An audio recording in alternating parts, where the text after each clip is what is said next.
오늘 하나님께서 우리에게 주신 말씀은 예레미야 애가 3장 55절에서 66절입니다. 하나님의 말씀을 봉독합니다. 여호와여, 내가 심히 깊은 구덩이에서 주의 이름을 불렀나이다.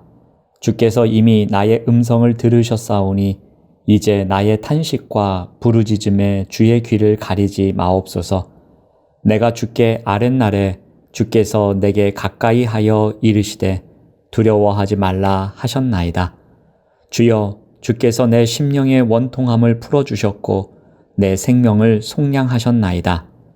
여호와여, 나의 억울함을 보셨사오니 나를 위하여 원통함을 풀어주옵소서.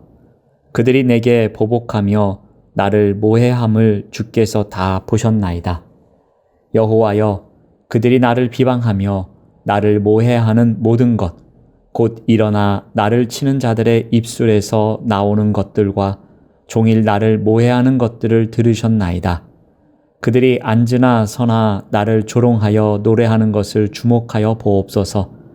여호와여, 주께서 그들의 손이 행한 대로 그들에게 보응하사 그들에게 거만한 마음을 주시고 그들에게 저주를 내리소서. 주께서 진노로 그들을 뒤쫓으사 여호와의 하늘 아래에서 멸하소서. 아멘. 오늘 말씀의 제목은 기도 확신으로입니다. 오늘 본문은 시편의 탄원시와 같습니다. 악인에 대한 보응을 탄원하고 있습니다. 먼저 예레미야는 유다 민족의 고난을 다음과 같이 고백합니다. 55절 말씀을 봅니다. 여호와여, 내가 심히 깊은 구덩이에서 주의 이름을 불렀나이다. 그는 민족이 처한 고난의 모습을 심히 깊은 구덩이에 비유하고 있습니다. 이곳은 빛이 아닌 흑암이 있는 곳입니다. 도움의 손길도 없는 절망만 있는 곳입니다. 처절한 현실 속에서 애통의 눈물만 있는 곳입니다. 예레미야는 이러한 곳을 경험해 봤습니다. 심히 깊은 구덩이와 같은 곳에 빠져서 어떠한 희망도 없는 상황에 놓였습니다. 그때 주의 이름을 불렀습니다. 그러자 주님께서 응답하시는 경험을 한 적이 있습니다. 그래서 예레미야는 자신의 나라가 처한 상황을 심히 깊은 구덩이라고 비유하면서 어떻게 기도하고 있습니까? 예레미야는 하나님께서 자신의 기도를 들으셨다는 확신으로 기도하고 있습니다. 56절 말씀을 봅니다. 주께서 이미 나의 음성을 들으셨사오니 이제 나의 탄식과 부르짖음에 주의 귀를 가리지 마옵소서. 이미 들으셨다는 표현은 하나님이 반드시 들으신다는 강한 확신이 담겨져 있는 것입니다. 하나님은 탄식과 부르짖음을 들으시는 분이십니다. 사람의 마음을 감찰하시는 분이십니다. 사람의 작은 목소리를 듣지 못하실 리가 없는 분입니다. 예레미야는 이러한 하나님을 향하여 확신으로 기도하고 있습니다. 이것은 자신을 외면하지 말아달라는 강력한 호소이기도 합니다. 예레미야가 이렇게 확신할 수 있었던 이유가 무엇입니까? 57절 말씀을 봅니다. 내가 주께 아랫날에 주께서 내게 가까이 하여 이르시되 두려워하지 말라 하셨나이다. 예레미야는 자신이 여호와를 불렀을 때에 여호와가 자신에게 가까이 오셨다고 말합니다. 이것은 과거에 하나님이 자신의 기도에 응답하셨다는 사실을 강조하고 있는 표현입니다. 이전에 하나님께서 자신에게 두려워하지 말라는 기도 응답을 생생하게 기억하고 있는 것입니다. 두려워하지 말라는 표현은 예레미야 애가 전체에서 유일하게 나타나는 하나님의 직접적인 말씀입니다. 이 말은 하나님께서 본격적으로 돕기에 앞서 공경에 처한 사람을 안심시키기 위해 들려주시는 말씀입니다. 하나님은 우리에게 필요한 말씀을 통해 위로와 격려를 해주시는 분이십니다.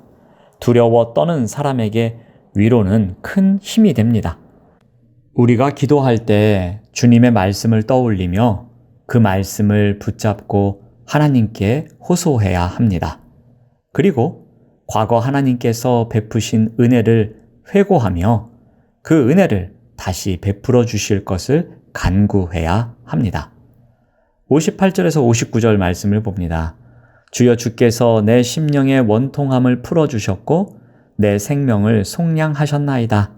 여호와여 나의 억울함을 보셨사오니 나를 위하여 원통함을 풀어 주옵소서.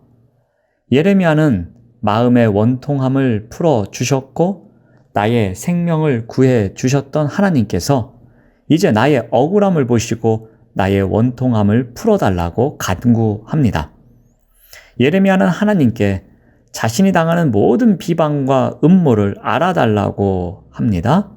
하나님께서는 누군가가 나를 향해 보복하며 비방하며 말로 비난하고 앉으나 서나 조롱하고 노래하는 것을 다 아십니다. 그래서 하나님께 호소합니다.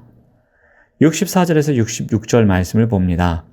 여호와여 주께서 그들의 손이 행한 대로 그들에게 보응하사 그들에게 거만한 마음을 주시고 그들에게 저주를 내리소서. 주께서 진노로 그들을 뒤쫓으사 여호와의 하늘 아래에서 멸하소서. 어찌 보면 매우 거친 기도입니다. 하지만 하나님의 공의가 이루어지기를 위한 기도이기도 합니다. 지금 유다를 치는 자들은 하나님이 허락하신 것 이상으로 악하게 행합니다. 그렇기 때문에 그들 역시 심판의 대상이 될 것입니다. 하나님은 다 보시고 갚아 주십니다. 하나님께 호소하는 것이 가장 현명한 방법입니다. 악을 악으로 갚지 않고 악을 하나님의 손으로 갚으시길 호소하는 것이 가장 좋은 것입니다. 하나님께서 악을 갚으실 때 이 세상에서 다양한 악순환들이 사라질 것이기 때문입니다. 절망 가운데 있을지라도 소망을 하나님께 두어야 합니다. 심히 깊은 구덩이에서 흘리는 눈물과 기도와 부르짖음이 진노의 구름을 사라지게 할 것입니다. 여러분, 기도는 하나님에 대한 확신에서 시작됩니다. 우리는 수많은 문제들을 만납니다. 그러나 이러한 때에 기도를 별로 해보지 않고 문제에 직면하여 실망하고 분노하고 원망하기도 합니다. 우리는 어려움이 클 때마다 하나님을 원망하기도 합니다. 왜 하나님께서 나에게 이런 시련을 주시는지 원망도 합니다. 기도를 해도 하나님으로부터 전혀 가타부타 반응이 없을 때도 있습니다. 하나님이 우리를 우주 속에 그냥 내버려온 것처럼 극심한 공허와 절망을 느끼기도 합니다. 이러한 때에 어떻게 해야 확신을 갖고 기도할 수 있겠습니까? 우리가 기도에 대해 확신을 갖지 못하게 하는 가장 일반적인 걸림돌을 제거해야 할 것입니다. 그 걸림돌은 아무도 듣는 이가 없다는 느낌입니다. 이 느낌이 들면 어떤 일이 발생합니까? 하나님께서 우리에게 깊은 관심을 갖고 계시고 우리의 기도 한마디 한마디를 열심히 듣고 계신다는 사실을 잊어버립니다. 그러므로 무엇이 필요합니까? 확신을 갖고 기도하기 위해서는 대답이 없는 것 같을 때에도 하나님을 신뢰하며 기도하고 또 기도하는 것이 필요합니다. 하나님의 신실하심과 사랑, 긍휼과 자비를 확신하는 믿음이 있어야 합니다. 이 믿음에서 바로 힘이 나옵니다. 문제가 어렵고 상황이 복잡할지라도 하나님이 함께 하신다는 확신만 있으면 우리에게는 힘이 생깁니다. 그 힘이 견디게 하고 그 힘이 이겨내게 합니다. 우리의 기도를 들으시는 하나님, 우리가 고통 속에 신음할 때 다가와 위로해 주시는 하나님, 이런 하나님에 대한 확신으로 기도해야 할 것입니다. 기도하겠습니다. 하나님 감사합니다. 어려운 문제를 만나고 상황이 복잡할지라도 하나님이 함께 하신다는 확신을 갖도록 인도하여 주시옵소서. 이러한 확신으로 기도할 때 주님께서 주시는 힘으로 어려운 일을 잘 이겨낼 수 있도록 인도하여 주시옵소서. 예수님의 이름으로 기도드립니다. 아멘.